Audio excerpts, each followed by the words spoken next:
कैसे हैं मेरे सारे स्टूडेंट। मैं doctor Deepshikha Pandey, assistant professor department of home science, GBM college Gaya से। बच्चों, पिछले वीडियो में जो मैंने बात की थी वो होम साइंस के प्रसार शिक्षा यानी एक्सटेंशन एजुकेशन के पेपर से था, जिसका टॉपिक था प्रसार शिक्षा के दर्शन। आज जो हम वीडियो लेकर के आए हैं वह है प्रसार शिक्षा के सिद्धांत, जिसके अंतर्गत आपको पढ़ना है कि प्रसार शिक्षा के लिए कौन कौन से सिद्धांत निर्धारित किए गए। तो चलिए आज हम लोग अपना वीडियो शुरू करते हैं, जिसका टॉपिक है प्रसार शिक्षा के सिद्धांत। बच्चों, हमने बताया था आपको कि प्रसार शिक्षा जो है वो गांव के लोगों के लिए, गांव के जनों के हित के लिए दी जाने वाली अनौपचारिक शिक्षा है, जिसमें किसी चार दीवारी के भीतर ना रह करके बाहर निकल के ज्ञान को प्रकाशित किया जाता है। तो प्रसार शिक्षा के उद्देश्य के साथ, विशेषताओं के साथ ही साथ, दर्शन के साथ ही साथ सिद्धांत का भी निर्माण किया गया। तो आइए हम लोग बोर्ड पर दिख रहे एक एक सिद्धांत के बारे में विस्तार से चर्चा करेंगे। सबसे पहला है समसमानता के सहयोग का सिद्धांत। दूसरा है सांस्कृतिक विभेद का सिद्धांत। तीसरा है सांस्कृतिक परिवर्तन का सिद्धांत। चौथा है जड़ से आरंभ करने का सिद्धांत। पांचवा है सहयोग एवं सहकारिता का सिद्धांत। छठवां है रुचि तथा आवश्यकताओं का सिद्धांत। सातवां है स्वयं की सहायता का सिद्धांत।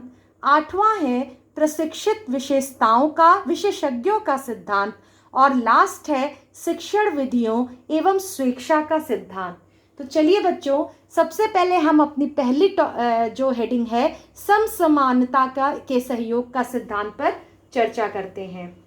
देखो बच्चों, जो प्रसार शिक्षा है वो किसी में भेद नहीं करता है, ना तो बड़े ना तो छोटे, ना तो जाति, ना तो किसी प्रकार का लिंग भेद, कोई भी ये जो है विभेद नहीं करता है, बल्कि यह सभी के लिए समान रूप से दी जाने वाली शिक्षा होती है, जिससे कि सभी लोग इस शिक्षा से क्या हो सके, लाभान्वित हो सके। ये किसी व्यक्ति विशेष का न हो करके सबके लिए होता है और समाज के सभी वर्ग इस शिक्षा से लाभान्वित हो सकते हैं।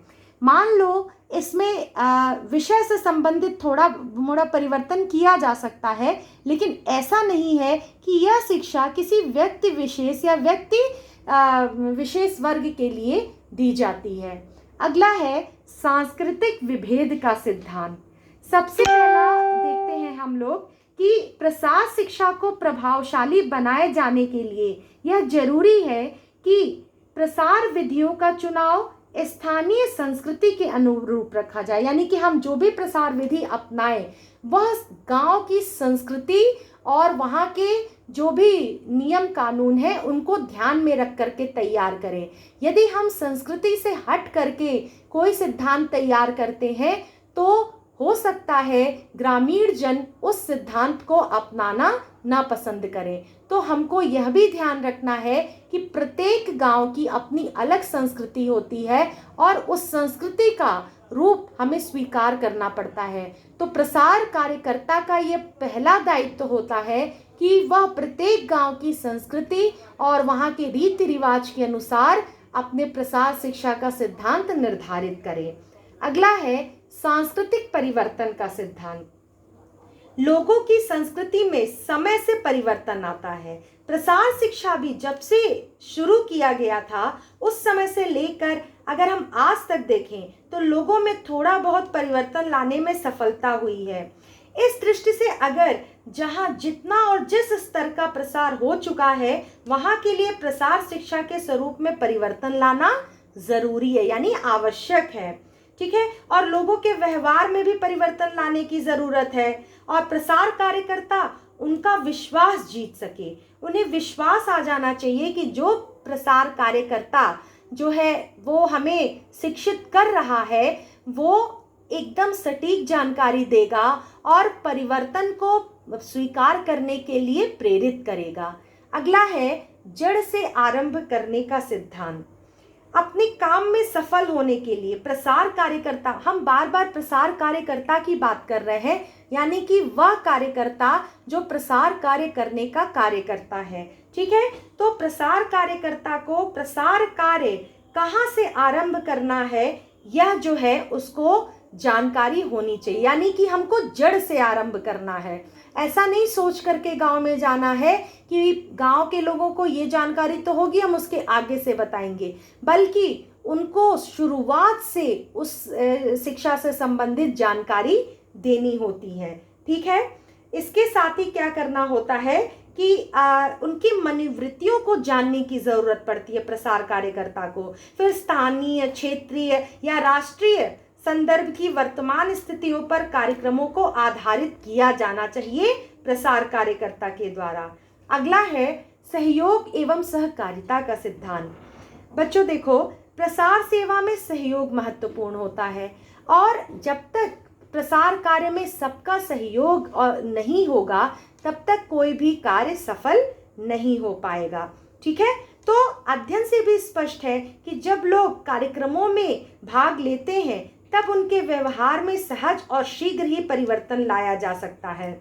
जब तक कोई कार्यक्रम लोगों का अपना बनता है, कोई कार्यक्रम लोगों के सहयोग के बिना सफल नहीं हो सकता है, और उनका सहयोग महत्वपूर्ण और नितांत जरूरी है, क्योंकि यह बात अगर हम देखें तो कार्यक्रम को तत्कालिक स्थानीय आधार दे सकती है, कार्यक्रम में वास्तविक विश्वास पैदा करती है। ठीक है, तो कार्यक्रम आयोजन, लक्ष्यों के निर्धारण, योजना बनाना, उसे कार्य रूप में परिणित करना तथा उसके परिणामों के मूल्यांकन में लोगों का समन्वित होना या सहयोग देना बहुत ही जरूरी होता है।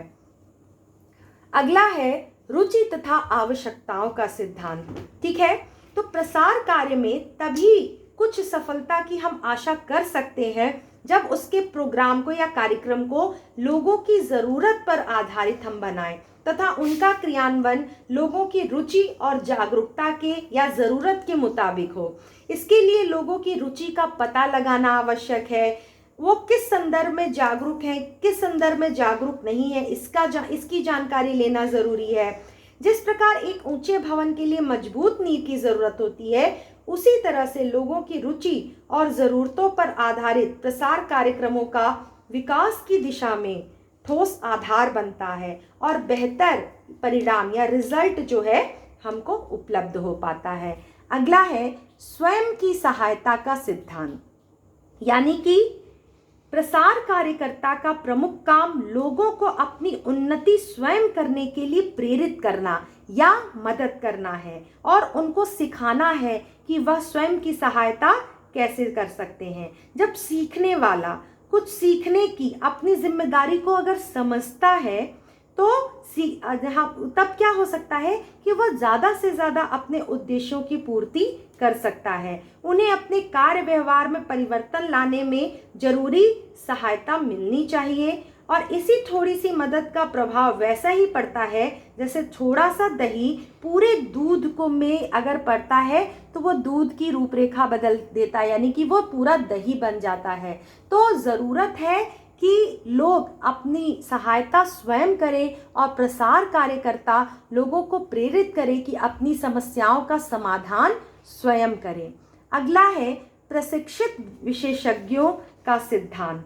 अगर इस संदर्भ में देखा जाए तो सभी विज्ञान के समान कृषि विज्ञान, पशुपालन, गृह विज्ञान, इन सब में तेजी से आगे बढ़ने वाली मतलब विधाएं हैं, क्षेत्र बहुत बड़ा है। ठीक है, तो इसलिए जरूरी है कि ये सब निरंतर नए विचार और नए आविष्कार पद्धतियों के साथ साथ नई टेक्नोलॉजी से समृद्ध और आधुनिकतम अपने आप को बनाते रहे, यानी जो भी तकनीकी आ रही है उसको जो है उससे अपडेट होते रहें, और जितना ही अपडेट होते रहेंगे अपने कार्य क्षेत्र में वो सफलता प्राप्त कर पाएंगे। तो ये इसके लिए ज़रूरी है कि समय समय पर प्रशिक्षित विशेषज्ञों द्वारा कुछ जागरूकता कार्यक्रमों का आयोजन किया जाना चाहिए, जिससे गांव के लोगों को भली भांति प्रसार शिक्षा के उद्देश्यों से अवगत कराया जाए या उनकी आवश्यकता से संबंधित शिक्षा को दिया जा सके। ठीक है, अगला है शिक्षण विधियों एवं स्वेच्छा का सिद्धांत। प्रसार शिक्षा की अगर देखी जाए तो कुछ अपनी विधियां होती हैं। जैसे भोजन पकाना एक कला है, तो भोजन पकाने की भी विधियां होती हैं। उसी प्रकार प्रसार शिक्षा देने की भी अपनी एक विधि होती है और पद्धति होती है। इनके प्रयोग से लोगों को विकास के लिए हम लोग क्या कर सकते हैं, प्रेरित कर सकते हैं। और अध्ययन और अनुभव के आधार पर यह देखा भी गया है कि कोई भी नई बात को बताने या स्वीकार करने और नई टेक्नोलॉजी को अपनाने के लिए प्रेरित करने में तभी हमें सफलता मिलती है जब कई सही प्रसार शिक्षण विधियों का हम लोग संयोजित रूप से प्रयोग करते हैं। जैसे मान लो तुम्हें ही हमें इस सिद्धांत के बारे में बताना है, तो मैंने ऑडियो और विजुअल एड्स का प्रयोग किया, यानी कि देखकर भी तुम चीज़ों को समझ रहे हो और मेरी बात जो समझाई जा रही है उसको देख करके भी तुम समझ रहे हो। तो प्रत्येक प्रसार शिक्षा में प्रत्येक प्रसार शिक्षक जो है वह कुछ ऐसी विधियों का प्रयोग करता है जिसके माध्यम से जो भी वह शिक्षा दे वो लोगों तक आसानी से पहुंच सके और लोगों को समझ में भी आ सके। ठीक है, जैसे मान लो एक बहुत बड़े ग्रामीण जन को संबोधित करना है या कृषि दर्शन के बारे में समझाना है, तो टेलीविज़न एक बहुत महत्वपूर्ण साधन था जिसमें कृषि दर्शन और कृषि से संबंधित सुधार के विषय के बारे में जानकारी दी जाती थी। आजकल बहुत सारी एजुकेशनल चैनल शुरू किए गए हैं जो बच्चों को ऑनलाइन एजुकेशन दे रहे हैं। तो कहने का मतलब है अपनी बात को कितने प्रभावशाली ढंग से लोगों तक पहुंचाएं, उसके लिए आवश्यक है इन विधियों का प्रयोग करना। और इसके लिए यह भी आवश्यक है कि प्रसार शिक्षक जो है वो इन विधियों के प्रयोग में निपुण हो, यानी कि इन विधियों से वह पूरी तरह परिचित हो। अगर वो रेडियो के माध्यम से जानकारी दे रहा है, चार्ट के माध्यम से दे रहा है, मोबाइल के माध्यम से दे रहा है या आजकल आई नवीन तकनीकियों से जानकारी दे रहा है, तो उसको भी इन जानकारियों से अवगत होना अनिवार्य है। इसके साथ ही कुछ और भी सिद्धांत हैं, जैसे संतुष्टि का सिद्धांत, प्रजातांत्रिक पहुंच का सिद्धांत, संपूर्ण परिवार का सिद्धांत, नमनीयता का सिद्धांत और स्थानीय संगठनों के सहयोग का सिद्धांत, तटस्थता एवं अकटुता का सिद्धांत, प्रोत्साहन, अभिप्रेरणा और अनुनय का सिद्धांत, मूल्यांकन का सिद्धांत। तो इस प्रकार हम कह सकते हैं कि प्रसार शिक्षा में सिद्धांतों से भटकी प्रसार शिक्षा असफलता की शिला से टकराकर नष्ट और निरर्थक होने से बच जाती है। तो इस प्रकार हम कह सकते हैं कि प्रसार शिक्षा के कुछ अपने उद्देश्य हैं, विशेषताएं हैं, दर्शन है और सिद्धांत है। और सिद्धांत को मैंने इन कुछ पॉइंट्स के द्वारा आपको समझाने का प्रयास किया है, जिसको एक बार हम लोग संक्षेप में देख लेते हैं।